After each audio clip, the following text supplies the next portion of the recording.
The American people deserve better than these tax cuts being extended without any questions being asked. They deserve a worker-centered agenda that delivers relief and gives them, as I noted earlier, a fair shot. Thank you, Ranking Member Neal.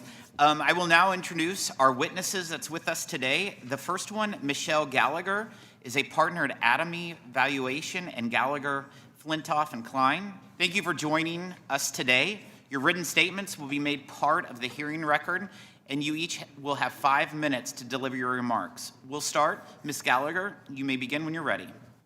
Chairman Smith, Ranking Member Neal, and the distinguished members of this committee, thank you for the opportunity to provide testimony today on the importance of permanently extending provisions of the Tax Cuts and Jobs Act, TCJA. My name is Michelle Gallagher. I am a CPA from the great state of Michigan with 35 years of experience working with businesses of all sizes, working families, and multi-generational family enterprises. I have seen firsthand how the provisions of the TCJA have provided critical support to the businesses, farmers, and working families that form the backbone of our economy. To start, I want to strongly encourage Congress to make addressing the permanency of TCJA your top priority. Taxpayers and their advisors are desperately seeking certainty and predictability so they can plan for the future. Without clarity, businesses and farmers are likely to delay or forego investment, which could stall economic growth and depress job creation. Congress cannot risk waiting until later this year to address these important tax provisions when it is simply too late for taxpayers to react. The 199A deduction has been critical for businesses organized as sole proprietors, partnerships, LLCs, and S corporations, which represent nearly 99% of my business clients and the vast majority of businesses in Michigan and nationwide. They also employ most of the country's workers. 199A helped many small business clients stay competitive with large corporations on wages and hiring when inflation was skyrocketing. And during post-COVID economic rebound, many of my clients increased their investments in equipment to make use of the 199A deduction, as well as the last full years of bonus depreciation. If the 199A deduction expires, the taxes on pass-through businesses will go up sharply, while C corporations and publicly traded companies will continue to enjoy their lower 21% TCJA permanent corporate rate. This simply is just not fair to the Main Street businesses and farmers of our country. 199A should be permanently extended, period. Full bonus depreciation under the TCJA has also been a game changer for my business clients. Immediate deductions have freed up capital for investments in state-of-the-art equipment, resulting in increased efficiency, production, and job creation. Lower marginal tax rates for nearly all taxpayers have bolstered the financial health of businesses and farmers and provided relief for working families. When marginal rates are higher, families must tighten their belts and businesses face greater financial strain at the expense of growth opportunities. When marginal rates are lower, working families have more take-home pay and they can invest more in their families and communities. If the marginal rates are not permanently extended, nearly every American worker will go home with a smaller paycheck starting in just 11 short months. The doubling of the standard deduction has simplified tax filing for millions of Americans and provided substantial tax savings for middle-class families. In addition to these tax savings, the simplicity has saved taxpayers valuable time and enabled them to focus on running their businesses, farms, and households instead of navigating complex tax filings. The expanded child tax credit under TCJA has been a lifeline for working families and has even had a direct impact on my own family. My brother, who works as a public school teacher, relies on this child tax credit to help provide for his wife and 7 children between the ages of 4 and 19. His modest salary is stretched thin, and the child tax credit has been essential to covering their family expenses. For families like this, the expanded child tax credit is not just helpful, it is indispensable and must be retained. The estate tax presents a constant source of worry and financial burden for many family businesses and farmers that I work with. Many business owners and family farmers may appear wealthy on paper, but almost always lack the cash or liquidity to pay estate taxes. I have seen this lead to family businesses closing or being gobbled up by multinational corporations because they realize they cannot afford to pay the death tax. Additionally, compliance costs related to the estate tax amount to over $18 billion annually, according to the Tax Foundation, a figure that actually exceeds the annual estate tax revenue collected. That's right, more money is spent annually complying with the tax than the government collects in the tax itself. If the estate tax is not addressed this year, the current exemption will be cut in half, doubling or tripling the amount of unexpected families forced to pay this death tax. Congress should pull the plug on the death tax for good. No grieving family has to deal with this unfair double tax. Small businesses and farms are the heartbeat of their communities, creating jobs and fostering local economic growth.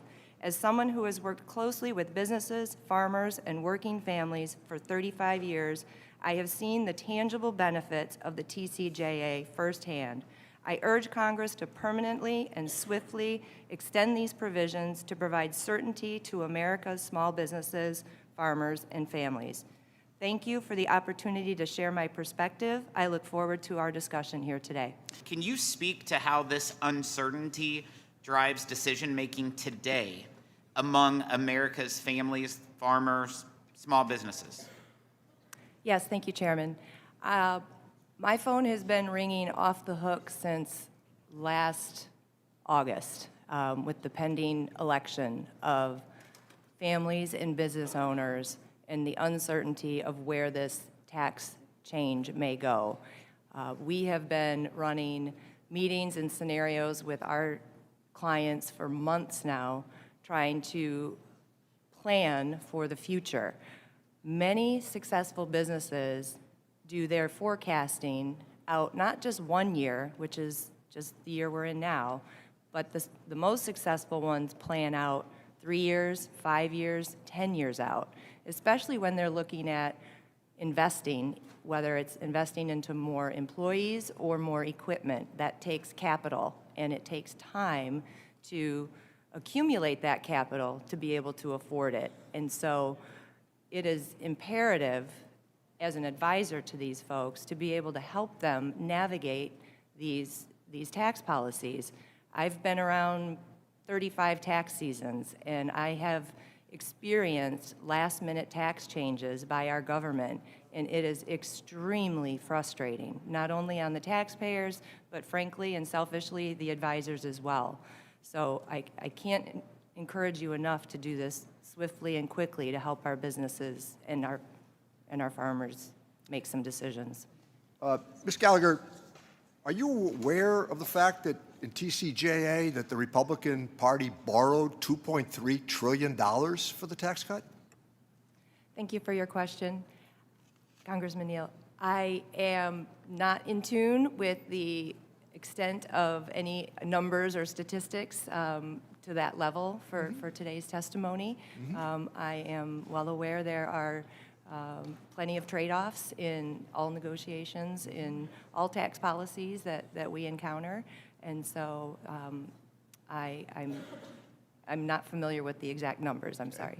So let me follow up with that and ask the following question. Are you aware of the fact that their intention here is to ignore what is known as the baseline here? So that means they're going to ignore the $2.3 trillion that they borrowed and erase it. Now, just professionally, would you advise your client to ignore their credit card debt or their mortgage debt or their property debt and take on more debt if they couldn't sustain it and then complain about the debt they already have? Well, again, I would say that, first of all, I'm not aware about the intention of the baseline argument for us here today. There are many factors that go into decisions when I help my clients make decisions about taking on debt. In particular with my clients, not necessarily speaking of the federal government, sometimes debt is okay and it needs to be incurred. And so I would just comment that It's not always a negative. Yeah, fair enough, but would you tell your client to ignore the debt that they have? No. What's your thought in terms of, you mentioned, I don't know if you touched on much 199A. I can just tell you in our area, it's huge. It's a big issue. So I was looking at it. I've got 82,000 businesses in my district alone, 82,020 that might be subject, not all of them, but some of them to that 43% bracket. But what's your thought on the 199? My thought on 199A is it needs to be extended, period.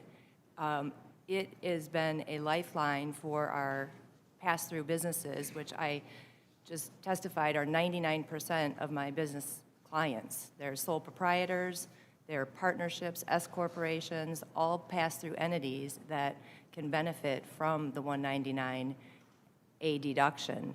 So I would say if the other important thing about 199A is it gives our small businesses and pass-throughs parity to the C corporations and the publicly traded companies. Their TCJA lower rate of 21% was made permanent, whereas the 199A was not. And I just think it is unfair to our Main Street businesses and our farmers to have this expire and, to your earlier point, pay upwards of potentially 50% in taxes when C corporations are going to be at 21. In fact, we will see a number of our pass-through entities contacting their lawyers and accountants to become C corporations. That's what business owners do. I got cut on time, short on time, but that's one of the biggest issues is where's the fairness? Now, we want to prepare for the future. What do we need to do to be more competitive moving forward? Let's look at that. But let's not ignore the successes that we had. Now, very briefly, sorry I've taken up so much time here, but Ms. Gallagher, I want to give you more time to elaborate perhaps on the value of permanence, whether it's a state tax, whether it's 199A, the value of permanence and what that would look like perhaps to an individual business or even beyond. Thank you, Congressman, and good to see you. I came to your tax team meeting this summer and talked to you and your folks on this. So permanency, certainty and predictability is key for our small businesses and farmers. How can you plan without it? I think sometimes, or I was thinking of an analogy I could give you, but I know you all are very busy people. So imagine, if you will, getting your calendar or your schedule the morning of your day, not having any idea where you were going, who you were seeing, what you were supposed to say, what you were supposed to do until that morning. That's how I see this permanency and the need to do this swiftly for our taxpayers. They are in the dark, and I think certainty and predictability so they can plan is key. It could stunt economic growth and job creation without it. Ms. Gallagher, you talked a lot about farmers, and you talked about certainty and predictability. Would you agree that if we really want certainty and predictability, and we really cared about our farmers, we'd take this tariff discussion off the table now? Thank you for that question. I've not looked at how any tariffs would impact our farming community, so I'm not. Well, we have experienced what they did last time, and you heard from Mr. Doggett how we had to bail out farmers because of those tariffs. I know that my farming clients have benefited greatly from the TCJA provisions, specifically on the 199A, full bonus, and lower marginal rates, and the increased estate exemption has been a major benefits for my farming clients. Thank you. Ms. Gallagher, I do have a question for you. My district that I represent in central and northwest Illinois, large number of family farms, family-owned small manufacturing companies. I wonder if you could talk, you alluded to it in your statement you made, about what can be done for farms and small businesses if we were to let the estate tax exemption be cut in half at the end of this year due to the expiring tax cuts. Can you talk about what that would mean to businesses? Yes, and thank you for that great question. It will impact at least twice, maybe 3 times as many of what I say unexpected families. I think most are oblivious to potentially this estate tax exemption being cut in half. Many small businesses, yes, they do have advisors, and we do our best to advise our clients on these things. But the middle-class businesses are the ones who will be unexpecting of this and will not have, in my opinion, the time or money to hire the accountants and estate planners to develop the estate plan that can protect those assets. I would also comment that farmers in particular are most at a disadvantage. Manufacturers and companies are as well because they have very illiquid assets. Farmers in particular, their values of their land continue to increase. It's very valuable, but you can't just pull cash out of it unless you sell some of it, or there's no cash there to pay that estate tax. So it can be devastating to a family when they don't have the cash to pay that estate tax, and they need to plan. Ms. Gallagher, if I could with you, the doubling of the standard deduction has meant, according to the statistics that we've seen, that nationwide some 88 to 89 to 90% of tax filers take the standard deduction and don't have to itemize. Can you talk about your work with people you help before the Tax Cuts and Jobs Act and after, in terms of the doubling of the standard deduction and the benefit that it gave? Yes, and thank you for that question. The doubling of the standard deduction has not only provided tax savings to middle-class families, it also has decreased the amount of time and energy and effort that taxpayers, business owners, and working families alike have had to spend navigating complex tax filings. So it has freed up their time considerably. I've even noticed in particular, even my high-income taxpayers have used the standard deduction now ever since it came into play. And the middle-class families themselves, many of them were under that doubling amount for years. They may not have had a large mortgage, or their income taxes may not have been, they might have been just barely getting over the hump. And so by doubling that, it made a big impact on the middle-class families that I work with. Ms. Gallagher, in your experience working with thousands of multi-generational businesses, what have you seen as the major pieces of the Tax Cuts and Jobs Act that have benefited your clients? And if they were to expire, how would they harm these very people? Thank you for that question. The multi-generational families have benefited across the board on any of the 199A, full bonus depreciation, lower income tax, lower marginal rate brackets. But I would say most importantly, when you bring in the multi-generational piece to this, is the estate tax and the increased exemption. I work at length with businesses and farming clients to develop estate plans that work for them and work for their families, and also try to help benefit the most dollars get to their heirs as possible. And so the estate tax has probably been the most impactful for those types of businesses. And Ms. Gallagher, in your testimony, you note that IRS statistics do not reflect the difficulties faced by family businesses being forced into fire sale situations by the death tax. You mentioned that this often results in family-run businesses being acquired by larger corporations.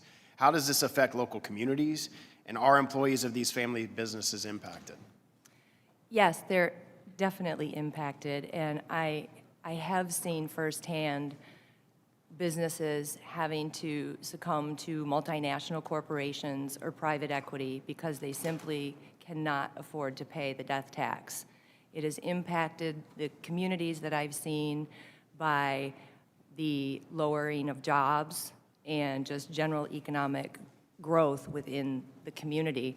Some of those companies have purchased our businesses and taken the work elsewhere, out of the community altogether. I too have seen an impact on the community, on numbers, dollars being contributed back to the community in terms of high school football sponsorships, and any type of community event you can think of has decreased considerably. If I could just add one quick thing on the 199A to your testimony, I think it's important to note that 199A has impacted the small businesses and middle class more than any of the businesses in this country. We talk about the large businesses or the wealthy or the high income, and I can firsthand tell you it does not impact them as greatly because, frankly, many of them don't even qualify for it. If you think about it, some of the highest income businesses, doctors, lawyers, CPAs, engineers, service businesses, don't even qualify for this. And there are significant guardrails and limitations in place to make sure that if a high-income individual is going to qualify, they are absolutely required to invest in their employees and infrastructure and equipment to even qualify. So I would just like to make sure it's on the record that 199A is the most impactful for the small businesses and the working families who run them. So, Mr. Gallagher, I want to talk to you about this. Obviously, your family has to have jumped through a lot of hoops to try to salvage your business to the next generation. Can you talk about that, how it affects you, and what compliance looks like? Yes, and thank you for that question. I'm very passionate about it as well, primarily because I've seen the impacts of what happens when either people have not planned for it or just simply don't have the money to pay the tax. So the hoops are real. The hoops that these businesses and farmers jump through is starting out with identifying their personal goals for their family, first of all. So every single one has a different story and a different need and a different goal. So this is not a cookie cutter plan that everybody can just put into place. It takes a lot of customization and a lot of planning, and a lot of planning early. Yes. The hoops include setting up multiple entities, like a number of different trust vehicles can be used, limited partnerships, LLCs. They're setting up entities to help create the best benefit so the heirs can get the most amount of money when death does occur. You have to have many appraisals done. Your business has to be appraised, your real estate has to be appraised, your farm has to be appraised. The costs are astronomical for what they have to go through. All the stuff you have to go through just to comply with the death tax, just to try to figure it out. And we can get rid of it and we don't have all that problems. What is the cost to a family business of having too much of a debt burden? There are a lot of different aspects of a family's finances. So debt in a silo cannot be addressed. Well, I disagree, because when you have too much debt, as you start accumulating debt, you have to service that debt.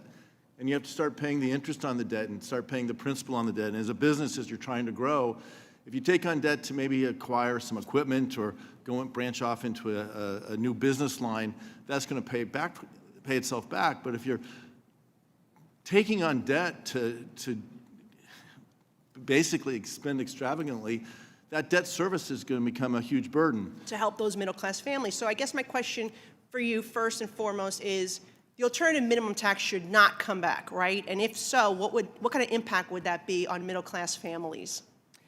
Thank you for that very good question. And usually when we start talking about the alternative minimum tax, or AMT as I'll refer to it, people just run out of the room, frankly. It is one of the most complex and complicated tax computations in the Internal Revenue Code. I mean, I remember trying to learn it as a young tax professional and threw my hands up many, many times. So I was thrilled to see the AMT exemptions increase considerably so that so many of my clients were no longer subject to it. And it targeted the middle class, really. That's who got hammered by it, right? It definitely targeted and hammered middle class, no doubt about it. And you said that in your testimony that if it does return, it would affect 7.2 million taxpayers starting in 2026, and that would be predominantly the middle class. Yes. And the SALT deduction, can you explain how constituents may have not benefited from SALT because of the AMT? Yes, so the SALT deduction is, because of its limitation, the SALT deduction is actually part of the computation of the AMT. It's an add back. So when you're calculating your alternative minimum taxable income, you have to add back all of your SALT taxes. And so my warning in my written testimony was that if there's an argument to have SALT, then we have to keep AMT out as well. I agree because with you. everybody who may not be limited in SALT will now be paying AMT, and they're no further ahead than they were. Okay, I agree with you 100%. Now, with the SALT, if we're able to increase that deduction, do you have any estimates of what could cover a majority of middle-class families, let's say people with incomes $400,000 or $500,000 or less? I have not done that math. Okay, no problem. Sorry. Just curious. I know it was around $23,000 was the average deduction for middle-class families with an income level of $200,000 and $500,000. That was in 2016, so today it would probably be more like $30,000 if you want to hit that income level or below. Should we index it like the standard deduction so it goes up year after year to keep pace somewhat with inflation? Well, I think indexing is always fair. I mean, inflation in dollars go up tremendously, so Do yes. you think we should cap income eligibility so it is targeted to the middle class and not completely lift the cap? I think there's some concern from members across both sides of the aisle about giving relief for ultra-wealthy. Do you think this should be targeted, the SALT deduction, increase it and then cap it so only certain incomes could qualify? Well, certainly I'd want to look at the pros and cons of all of those things, but certainly there is a middle ground to get the middle class the relief that they need. Great. If we wanted to also limit it for properties, would it make sense to limit the real estate portion or the property tax portion to just your primary residence? Would that be something that could be a possible solution to kind of limit it? It certainly could. Not, I mean, a lot of folks don't have more than one property, not just the middle class, so. It's going to help small businesses be able to buy their equipment and get that right off. Anything to add to that? I can certainly agree with it 100% that that is an incentive to investment, and I would look to our actual business owner here on how she would respond. And you're talking about section 179? 179, yes. Yeah, absolutely, increasing that. It's an increasing of the threshold. Yes, that would help us tremendously with planning and drive investment, which makes us more competitive and gets our customers what they need. Can you please comment on how the standard deduction affects disposable income for families? And have you observed any indirect impacts on small businesses or local economies with high reliance on this deduction? Thank you for that question, my fellow Midwesterner. Absolutely, the standard deduction has been a life changer for individuals and frankly, my fellow tax preparers. As you were talking about tax season being made so much easier, for me, my staff, it has been a tremendous help from that perspective. The taxpayers, however, on that side, have received significant tax savings. Many of them were far under that level even when they itemized. And so the standard deduction gave them increased deduction, i.e. less taxes to pay, and more money in their pocket to contribute to their communities and to their own households. So I absolutely saw a direct impact on individuals and small businesses in my communities. In your experience, what do most small businesses do with the money that they save from reduced tax rates using Section 199A? Reinvest it back into their businesses by way of either employees, hiring more employees, or buying more equipment, or increasing their infrastructure for future growth. Yeah, in your written testimony, you talked about how these companies that you work with, they'll reinvest to pay for health insurance a lot of times for their employees, or to buy new facilities, or upgrade their equipment and their computers, things that they need to grow, to innovate, or to expand production, all of which creates new jobs, correct? Yes. And that's what we want, is the economy to grow, and we want more opportunities for American working families. Isn't that the point of 199A? Absolutely. And if we take that away, then what happens if those businesses no longer pay that lower rate, that 21% rate, but are paying now 43% rate? This more than 99% of the businesses in America would pay. What happens now for their ability to provide health insurance or upgrade their equipment or expand their production or to create new jobs? Economic downturn is what happens. Thank you. I'd like to thank all of our witnesses for appearing before us today. It's been a long day, and you've done a phenomenal job. We appreciate that. Please be advised that members have 2 weeks to submit written questions to be answered later in writing. Those questions and your answers will be made part of the formal hearing record. And with that, the committee stands adjourned.